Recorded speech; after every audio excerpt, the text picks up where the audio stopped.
Sobat-sobatnya, setelah kita mengisi resume dan juga mengakhiri pendaftaran, maka kita akan bisa mencetak kartu peserta ujian atau kartu pendaftaran sistem seleksi CASN tahun 2022. Setelah itu kita menunggu apakah kita lulus seleksi administrasi atau tidak. Nah, berikut ini saya akan memberikan contoh yang lulus seleksi administrasi P3K 2022 serta langkah setelah lulus seleksi administrasi ini apa yang harus kita lakukan. Tentunya kita harus selalu mantau pada akun kita masing-masing. Ini berdasarkan pada jadwal yang telah dirilis oleh Kemdikbudristek. Kira-kira langkah apa saja yang harus dilakukan setelah lulus seleksi administrasi untuk prioritas 1, kemudian untuk prioritas 2, untuk prioritas 3, dan juga untuk pelamar umum. Silahkan simak video ini sampai selesai. Namun sebelum kita lanjutkan, perlu saya ingatkan, bagi teman-teman yang mungkin baru pertama kali menemukan channel ini, silakan klik tombol subscribe-nya dan aktifkan notifikasi loncengnya, sehingga nanti jika ada update video terbaru, teman-teman tidak akan ketinggalan informasi.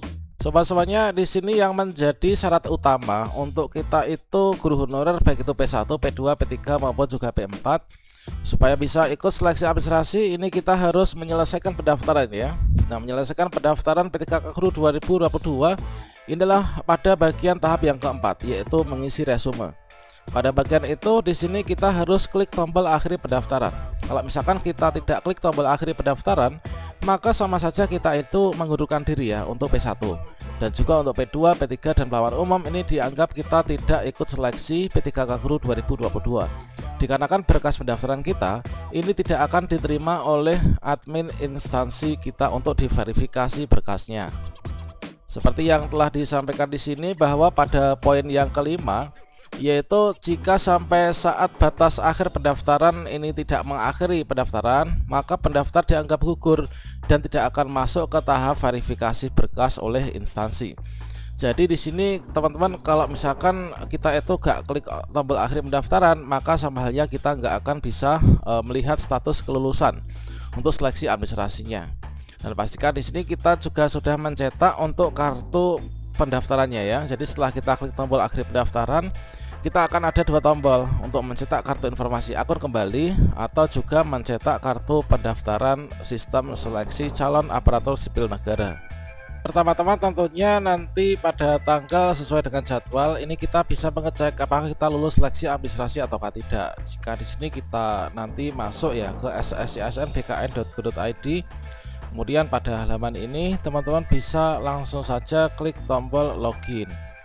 Ini kita bisa klik tombol login ke akun SSCASN kita masing-masing. Kemudian di sini kalau misalkan ada saran untuk menggunakan Firefox dan juga aktifkan kamera Firefox yang terbaru, ini kita bisa klik saja OK. Kemudian di sini kita bisa masukkan untuk nick dan juga password kita. Kita akan login ke akun kita masing-masing. Berikutnya untuk contoh yang sudah lulus seleksi administrasi nantinya, maka teman-teman akan mendapatkan tampilan yang seperti ini. Yang mana di sini tepatnya di bagian bawahnya, yaitu cetak kartu informasi akun dan juga cetak kartu pendaftaran CASN. Maka di sini akan ada tampilan yaitu seleksi administrasi. Nah, seleksi administrasi, ucapan selamat Anda lolos tahap administrasi berkas. Nah, di sini kemudian kalau misalkan kita lulus seleksi administrasi, artinya kita sudah lulus ya untuk berkas-berkas yang kita upload serta data-data yang kita isikan ini sudah diterima, sehingga kita bisa melanjutkan untuk ke tahap berikutnya. Tentunya di sini untuk masing-masing dari kategori pelamar, baik itu P1, P2, P3 maupun juga P4 tentunya akan berbeda setelah kita dinyatakan lulus seleksi administrasi. Seperti yang kita ketahui untuk jadwalnya nanti kalau nggak berubah ya, untuk seleksi administrasi ini kan dibuka mulai tanggal 31 Oktober sampai 15 November nanti. Artinya bersamaan dengan pembukaan pendaftaran P3K Guru 2022 langsung dilakukan seleksi administrasi oleh instansi. Berikutnya nanti untuk pengumuman hasil seleksi administrasi untuk P1, P2, P3 dan juga P4 ini adalah diberikan pada tanggal 16 sampai tanggal 17 November 2022. Sehingga nanti kita bisa mengecek apakah kita lulus seleksi administrasi atau enggak. Kalau lulus seleksi administrasi nanti akan ada langkah yang harus kita lakukan. Kita ngecek nanti tanggal 16 sampai tanggal 17 November 2022.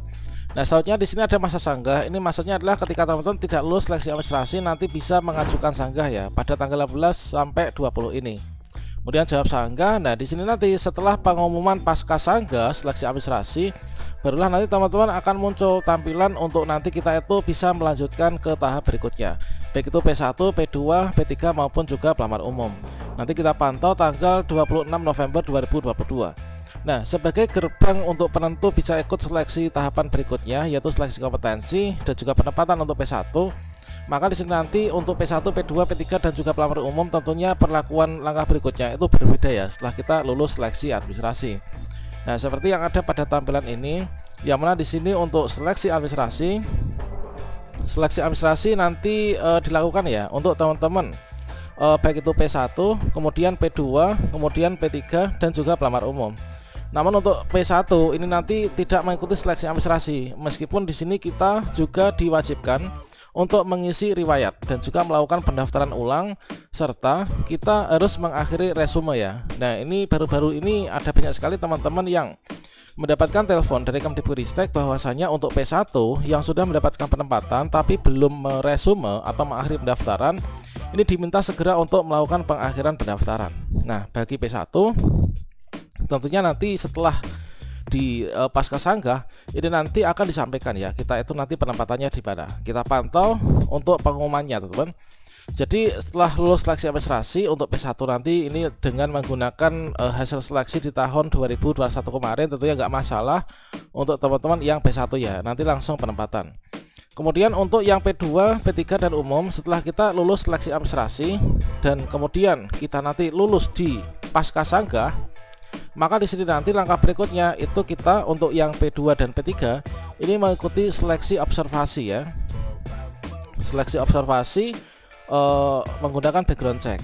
Yang mana di sini nanti untuk seleksi observasi kalau misalkan dijadwalkan ya di sini untuk penilaian tersebut itu tertera pada poin yang nomor 8, yaitu tanggal 27 sampai 28 November 2022.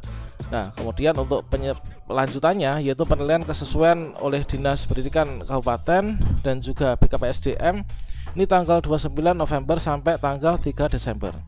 Itu teman. Kemudian untuk pelamar umum tentunya nanti masih menunggu ya. Setelah dinyatakan lulus seleksi administrasi di sini untuk pelamar umum ini masih menunggu dan nanti kita pantau yaitu pada poin yang ke-11 untuk pelamar umum, yaitu tanggal 14 sampai 18 Desember teman-teman bisa memilih formasi ya, memilih formasi pelamar umum setelah nanti lulus seleksi administrasi pada tanggal ini. Nanti kita pantau tanggal 14 sampai 15 Desember. Kita pantau untuk pengumuman dan pemilihan formasi pelamar umum. Tentunya nanti formasi yang bisa kita pilih itu adalah sisa formasi yang tidak dipakai oleh P1, P2 dan juga P4. Namun berdasarkan survei banyak sekali teman-teman pelamar umum yang tidak buka formasi ya untuk pelamar umum, dikarenakan untuk penempatan prioritas ya, prioritas 1, 2 dan juga prioritas 3.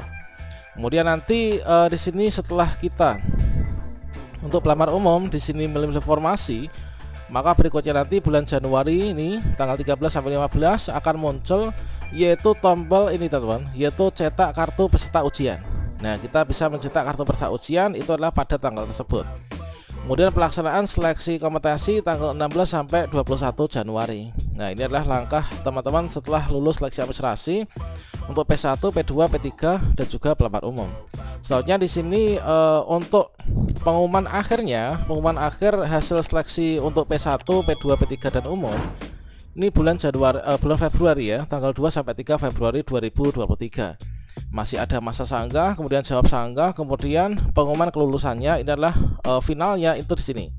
Nanti akan diumumkan siapa saja yang lulus dan bisa melakukan pengisian DRH dan usul penetapan NIP itulah nanti tanggal 20 sampai 21 Februari 2023. Baik itu untuk P1, P2, P3 maupun juga pelamar umum. Namun banyak sekali informasi beredar bahwa nanti untuk teman-teman P1 ini bisa pantau secara berkala di akun masing-masing, nanti akan ada perubahan terkait tentang kepastian kita itu ditempatkan di mana. Oke, semoga segera terrealisasi teman-teman semua lulus seleksi administrasi ya.